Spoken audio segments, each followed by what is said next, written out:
Unidade 2. Cultura, a pluralidade na expressão humana. Aula 10.2 Conteúdo, denotação e conotação. Habilidade: reconhecer informações semânticas das orações. Muito bem, de volta a mais uma aula de língua portuguesa. Primeiro momento, professora Dinanci prosseguiu falando aí sobre literatura, abordando aí o humanismo, que nós já havíamos tratado lá no final aí da primeira unidade. E nós vamos agora falar sobre significação das palavras, denotação e conotação.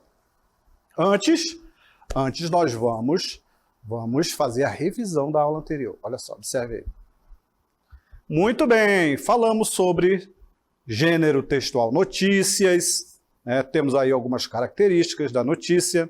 São texto de cunho informativo, uma das características é que eles podem ser descritivos ou narrativos, são textos que relativamente curtos, são veiculados nos meios de comunicação, usam uma linguagem formal, uma linguagem clara, uma linguagem objetiva.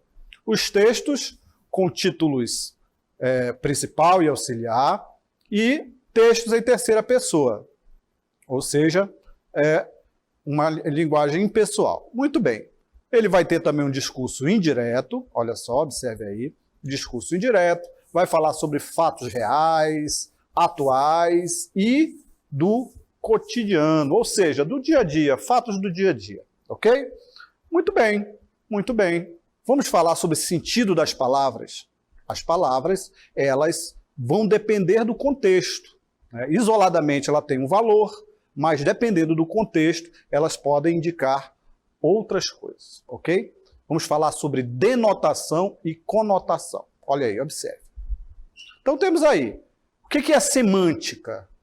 Né? Muito bem, então observe aí, olha.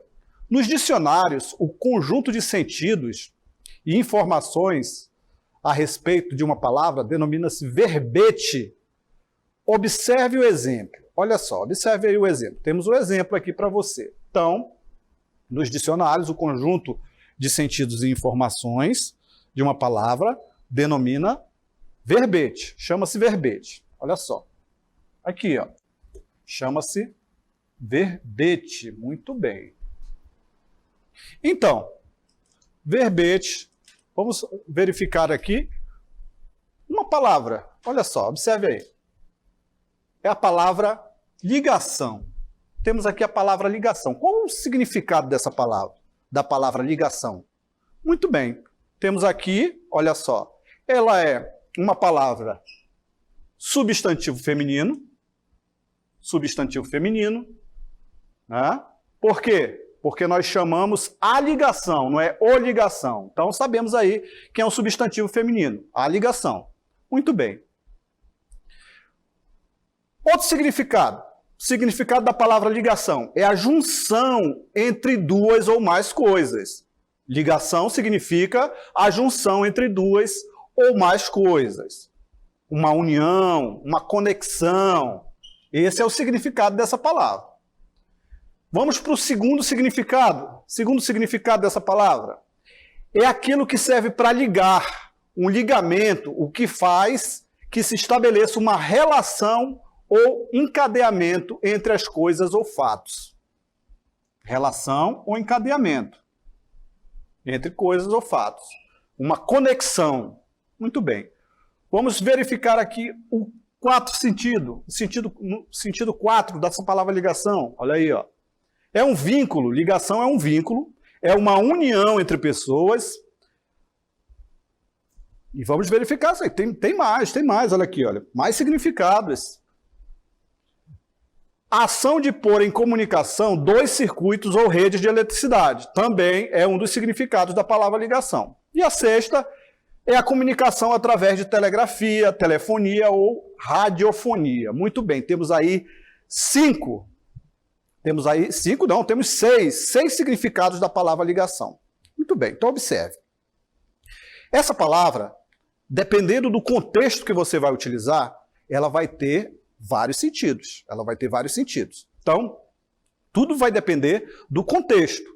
Do contexto, quando você vai escrever um texto, ela vai ter um sentido.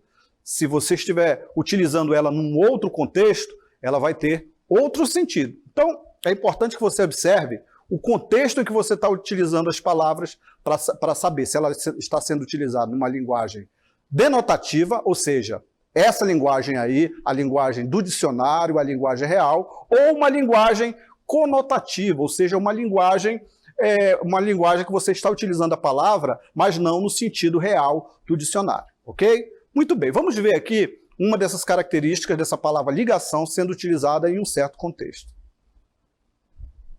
Muito bem, vamos lá? Olha só. Então temos aí, observe aí um cartaz. Temos um cartaz aqui, cartaz institucional, olha só, que diz o seguinte. Temos aqui uma linguagem verbal e não verbal. Vamos ver aqui a verbal? Olha só a verbal do balão aqui, ó. Está bem, querida, vou desligar. Falar ao celular no trânsito sai muito caro. Olha só, ele estava falando aqui, o que ocorreu? Um acidente. Estava falando ao celular e ocorreu um acidente aqui, um engavetamento. Muito bem. Então, olha só. Celular e direção. Uma ligação perigosa. Notaram aí a característica? Né? Essa palavra ela foi utilizada em um certo contexto e ela está tendo um valor diferente daquele em que nós observamos aqui anteriormente. Olha só. Vamos ver aqui se nós conseguimos aqui verificar algum sentido. Olha só, junção de duas coisas ou mais, aquilo que serve para ligar, nessas duas aí já não temos sentido nenhum naquele contexto. O que faz que se estabeleça uma relação, um encadeamento entre coisas ou fatos. Pode ser, né? Então teríamos aí essa característica, esse sentido, essa relação, esse estabelecimento de uma relação ou encadeamento de coisas ou fatos. Muito bem. Quais as coisas e quais os fatos que implicaram aqui nessa relação aqui da palavra ligação? Muito bem. Essa ligação perigosa, ou seja, ele faz aí, utiliza um duplo sentido, né, dessa ligação perigosa, porque essa ligação dele saiu caro. Uma ligação do trânsito. Não pode ocorrer isso, porque vai tirar a atenção e vai ocorrer fatos como esse, fatos como o atropelamento aqui, olha. Então, notem aí que a linguagem verbal ela está auxiliando a linguagem não verbal para que você compreenda o efeito de sentido dessa palavra ligação, ok? Muito bem, vamos ver um outro sentido na palavra ligação? Ver como ela vem, a mesma palavra, mas ela está com um sentido diferente? Olha só, observe aí. Nova rede de transmissão de energia fará ligação entre os sistemas Sudeste e Nordeste. Notaram aí essa característica? Notaram essa característica de sentido diferente que ligação carrega aqui nesse contexto? Né? Muito bem, aqui não, aqui ele está falando a respeito da transmissão, né, de energia. Vamos ver lá, vamos ver aqui no nosso verbete? Olha só, aqui. Muito bem, então temos aqui vínculo e união de pessoas, ação por uma comunicação de dois circuitos de rede de eletricidade. Então temos aqui esse sentido, ó, esse sentido. A ação de pôr em comunicação dois circuitos de uma rede de eletricidade. Então temos aqui no nosso jornalzinho esse sentido, o sentido de ligação entre redes. Né? Nova rede de transmissão de energia fará a ligação entre os sistemas Sudeste e Nordeste. Muito bem, muito bem, muito bem. Notaram essa característica?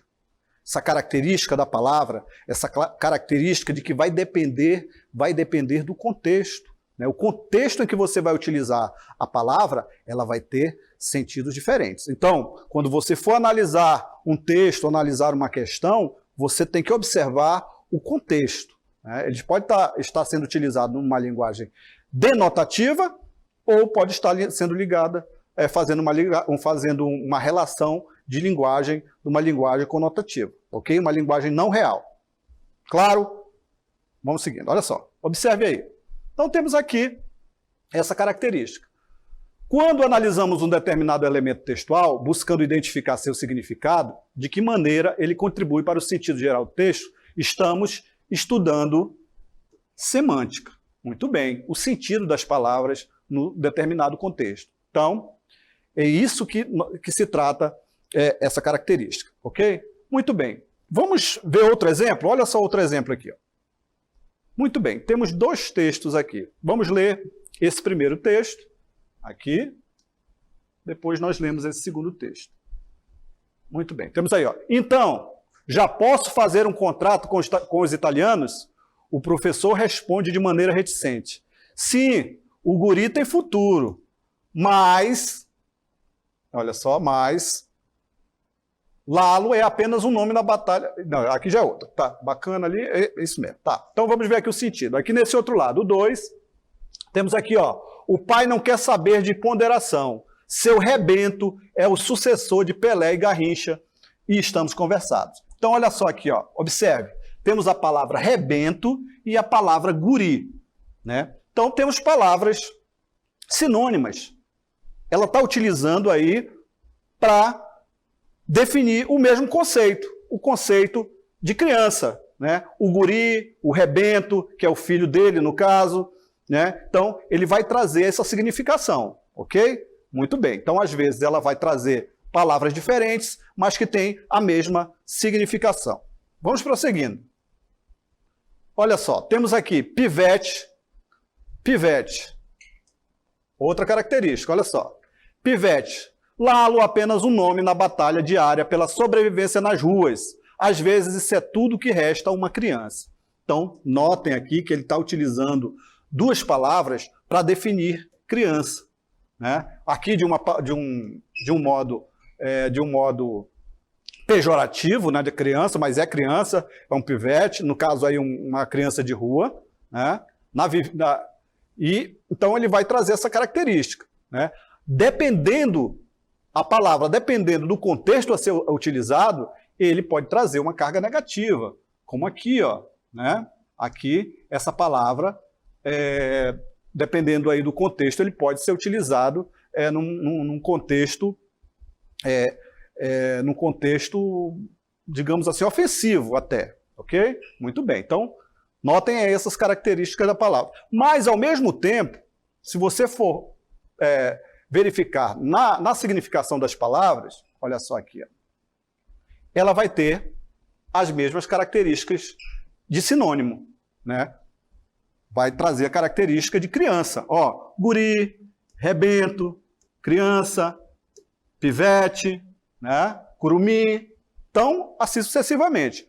Mas, essas palavras, elas formam conjunto de sinônimos, ou seja, palavras que você pode definir uma criança, mas dependendo do contexto que você vai utilizar essas palavras, principalmente aqui no caso pivete, aí ele vai trazer outra carga, vai trazer uma diferença, vai trazer outros valores, outros sentidos. Ok? Muito bem. Vamos prosseguindo? Vamos lá. Então, tratamos aqui de sinônimos. Vamos conceituar sinônimo? Olha só. O que são sinônimos? Sinônimos são vocábulos que, empregados em determinado contexto, têm o mesmo significado ou significado muito semelhantes, ok? Muito bem, mas aí, como eu falei, vai depender do contexto. Você tem que analisar o contexto para saber se é aquilo mesmo que está sendo dito, ok? Vamos ver esses dois exemplos aqui. Olha só, observe aí, ó. A falta a uma das provas elimina o candidato do processo seletivo. Muito bem, elimina, né? Elimina, mata, extingue. Ok. Segunda, a falta a uma das provas exclui. Ok. O mesmo sentido. Temos o mesmo sentido aí, né? Todos dois, ele vai excluir o candidato na falta de uma das provas. Ok? Elimina, exclui. Então temos palavras sinônimas, palavras que vão trazer a mesma carga. Né? A mesma carga de sentido. Ó, elimina ou exclui, se você for mudar assim, aparecesse na sua frente uma questão que dissesse assim, ó. Modificando, se você trocar a palavra elimina por exclui, ela mantém o mesmo sentido? Aí você vai dizer, opa, isso é sinônimo, você mantém o mesmo sentido sim. Então, ela mantém. Você pode substituir, porque são palavras sinônimas, elas vão trazer o mesmo sentido, vão trabalhar a mesma carga semântica. Ok? Muito bem, vamos prosseguindo, olha só. Muito bem, olha só aqui então, temos aqui a diferença. Agora veja a diferença aí, olha só. Nos rios, a ação química desse poluente elimina várias espécies aquáticas. Muito bem, elimina, ou seja, mata e extingue. Ok, esse é o significado da palavra elimina. Né? Mata e extingue. Elimina, mata ou extingue. Você poderia substituir a palavra elimina por mata ou por extingue. Estaria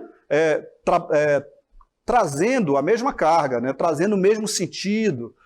Não ia mudar em nada aí, o valor dessa palavra. Muito bem. Então, ó, segunda oração aqui. Ó. Nos rios, a ação química desse poluente exclui várias espécies aquáticas. Ou seja, não atua sobre, ele não prejudica, ele exclui. Olha o sentido. Sentido diferente. Temos sentido diferente, não é verdade? Então, por quê? Foi utilizada em um contexto diferente. São sinônimos? São sinônimas, palavras sinônimas. Elimina, exclui, sim. Mas notem que aí, utilizada nesse contexto, ela vai trazer ideias diferentes para a mesma oração. Nos rios, a ação química desse poluente exclui várias espécies, ou seja, aí você ia analisar, opa, aqui ela vai excluir, ela não vai matar algumas espécies. Aqui em cima não, ela vai eliminar várias espécies. Notaram a diferença? Muito bem. Então, muito cuidado ao analisar as palavras, porque ela vai depender de um contexto. Tá? As palavras, elas têm várias formas, várias maneiras de você analisar. Aí vai depender do contexto. Você não pode ser fiel àquele sentido da palavra, porque a palavra, ela muda, a palavra, o tempo, até o tempo também, né? O tempo, ela vai modificando o valor das palavras, ok? Muito bem, vamos lá então. Prosseguindo. A significação das palavras, dependendo das relações de significado ou forma que dois ou mais vocábulos estabelecem entre si, eles podem ter, além dos sinônimos, 3 classificações. Olha só, tem 3 classificações. Muito bem. A significação das palavras, dependendo das relações de significado, né, de forma ou de 2 ou mais vocábulos, elas estabelecem entre si e elas podem ter além dos sinônimos. Então, as palavras, quando se juntam, uma ou mais palavras se juntam, elas podem modificar uma a outra, pode modificar o contexto também em que ela é utilizada, ok? Muito bem. Então vamos ver essas 3 classificações? Vamos lá. Vamos relembrar na realidade. Temos os antônimos, que são vocábulos de sentidos opostos. Olha só. Tumultuavam seu coração um profundo amor e um contido ódio. Então temos aqui palavras de sentido opostos. Amor e ódio. Né? Palavras de sentido oposto. Temos também aqui, ó, tumultuam seu coração um profundo amor e ódio, palavras contrárias. Temos aqui palavras antônimas. Muito bem. Vamos relembrar agora palavras homônimas. Vamos lá. Sei que você já estudou isso aí. Então, homo, igual, palavras homônimas são palavras iguais. Olha só. Elas possuem a mesma grafia, ou seja, a mesma escrita e a mesma pronúncia. Ó, temos aí a palavra cobre, o metal cobre.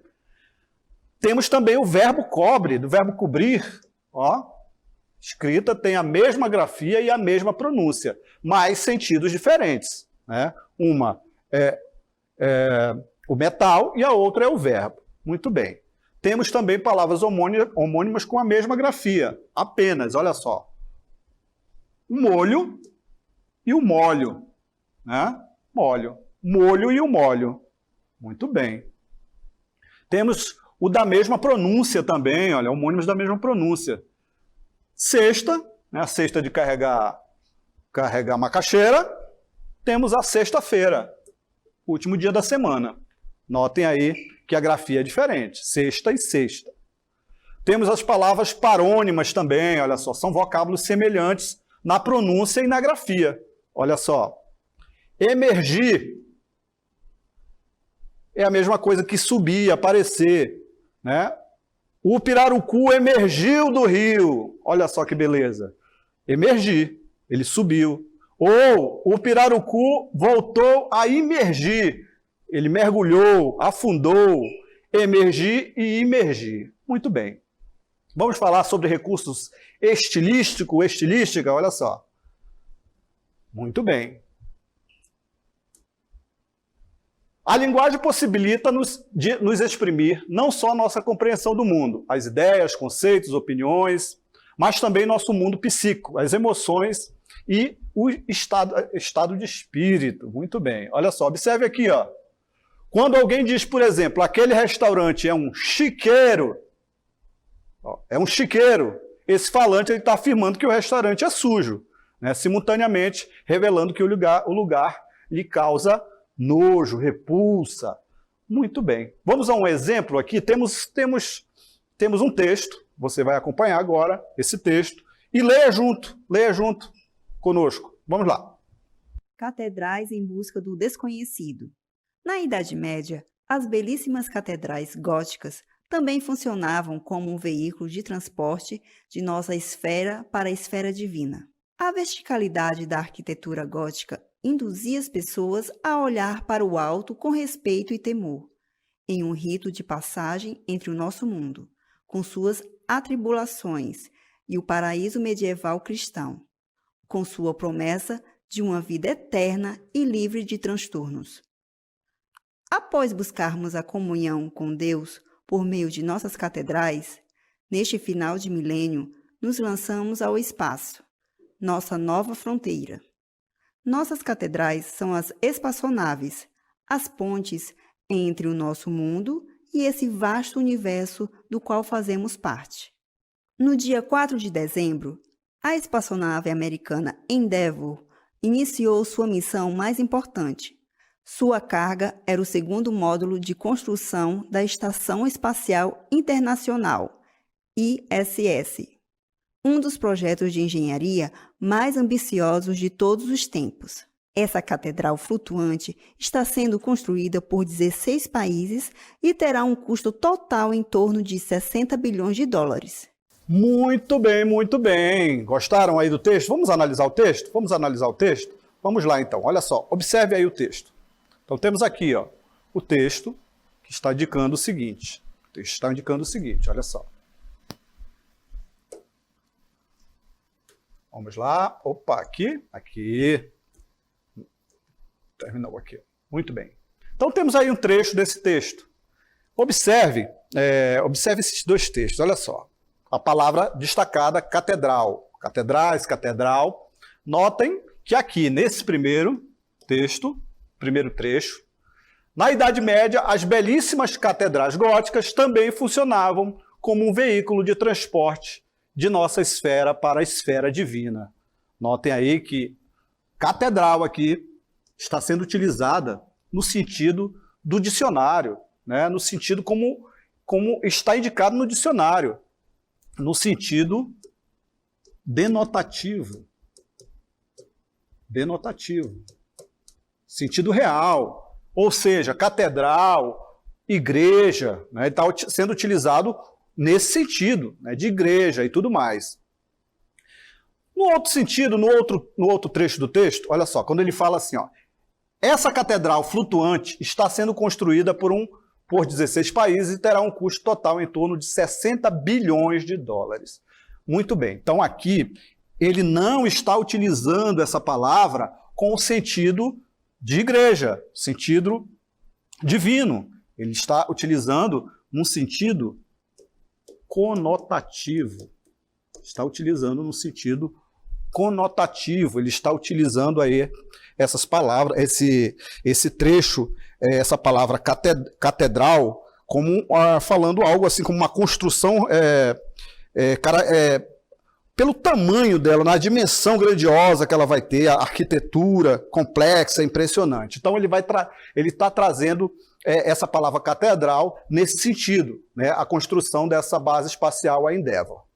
Ficou claro a utilização dessas palavras? Como modifica? Agora, quando você vai utilizar essas palavras, né, o sentido dela também todos nós temos, não só os grandes poetas. Os grandes poetas utilizam muito isso, nós já trabalhamos isso anteriormente, a linguagem poética, falamos aqui sobre as funções da linguagem. Então, quando o poeta ele se utiliza de certas palavras, ele utiliza as figuras poéticas, ele utiliza figuras de linguagem para a sua mensagem mexer com o leitor. Então, notem aqui como eles utilizam aqui no caso desse poema. Diz assim, ó: os homens não melhoram e matam-se como percevejos. Os percevejos heróicos renascem. Inabitável o mundo é cada vez mais habitado. E se os olhos reaprendessem a chorar, seria um segundo dilúvio.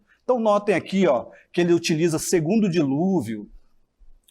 Né? Ele não utiliza essa palavra no sentido real. Ele utiliza aí para fazer um jogo poético, para utilizar ele como imagem poética, para tocar o leitor. Então ele utiliza aqui, ele faz comparações, ó, como percevejos, né? Os homens não melhoram e matam-se como percevejos. Então notem aí que o poeta ele vai utilizar essas palavras, o que o mundo é inabitável, renasce inabitável, habitado. Então, essas palavras que ele utiliza nesse contexto aqui, ele está utilizando para chamar a atenção do leitor para que a mensagem dele seja entendida de uma forma poética. Muito bem. Mas também temos aqui um trecho de uma carta, né? O trecho de uma carta um trecho de uma carta aqui, ó, mandada por um chefe indígena ao presidente dos Estados Unidos. Olha só. O que ocorrer com a terra recairá sobre os filhos da terra. O homem não tramou o tecido da vida. Ele é simplesmente um de seus fios. Tudo o que fizer ao tecido, fará a si mesmo. Olha só, bonito, né? Carta aí desse chefe indígena ao presidente dos Estados Unidos. Então ele nota como ele utiliza a palavra para dizer que cada um de nós somos um tecido, né, dessa vida, desse mundo, dessa terra, e que a terra é um tecido e cada um de nós é um de seus fios desse tecido. Muito bem. Então notem aí que ele utiliza, nesse sentido, que ele utiliza aí, nesse contexto, utiliza as palavras. Então todos nós, dependendo aí da capacidade, independente da capacidade, você pode utilizar essas palavras de várias formas, de vários sentidos, dependendo do contexto em que você está escrevendo, que você está falando, que você está utilizando essas palavras, ok? Muito bem. Vamos ao outro exemplo aqui. Olha só um outro exemplo. Temos aqui uma frase de caminhoneiro, olha, de um para-choque de caminhão, e temos aqui um morador de rua, né, um morador solitário de uma caverna numa montanha de Minas Gerais, né, o seu Joca da Toca, de 81 anos. Muito bem, então notem aqui a diferença, olha só. Aqui viajam 12 pneus cheios e um coração vazio. Então notem aqui, pneus cheios e um coração vazio. Então ele utiliza aí dessas palavras para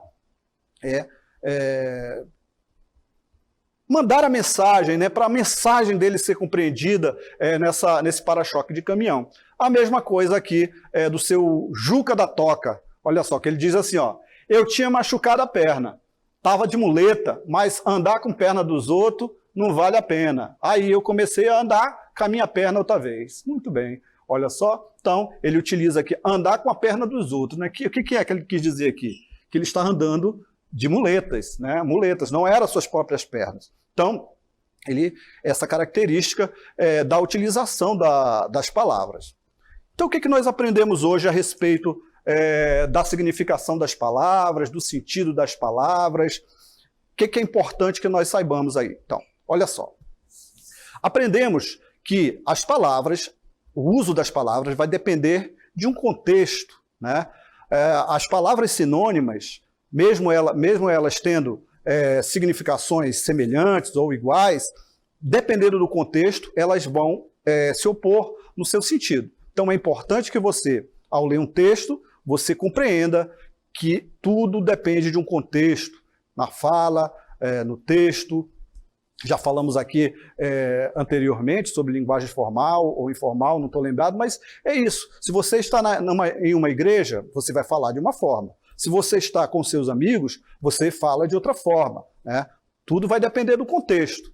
Se você vai para um ato público e vai falar, você vai utilizar certas palavras. Se você está com seus familiares, você utiliza um outro tipo de palavra. Então, analise o contexto para que você possa compreender perfeitamente aí o significado das palavras, o significado do texto, o significado do discurso. Ok?